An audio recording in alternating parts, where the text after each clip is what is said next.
ഉലമ 5ാം ക്ലാസ്സിലെ മദ്രസയിൽ കേരളത്തിൽ പച്ച മലയാളത്തിൽ അല്ലെങ്കിൽ അറബി മലയാളത്തിൽ പഠിപ്പിക്കുന്നുണ്ട്. പച്ച മലയാളം എന്ന് പറയാൻ പറ്റില്ല, കാരണം ലിപി അറബിയാണ്, ഭാഷ മലയാളമാണ്.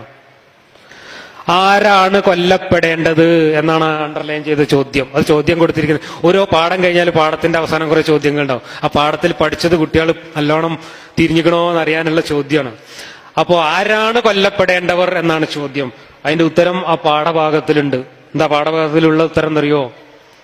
നിസ്കാരം ഒഴിവാക്കുന്നവർക്ക് ജീവിക്കാൻ അർഹതയില്ല എന്ന് ആ പാഠത്തിൽ പറഞ്ഞിട്ടുണ്ട്. നിസ്കാരം ഒഴിവാക്കുന്നവർക്ക് ജീവിക്കാൻ അർഹതയില്ല എന്നാണ് പാഠത്തിൽ പറഞ്ഞിട്ടുള്ളത്.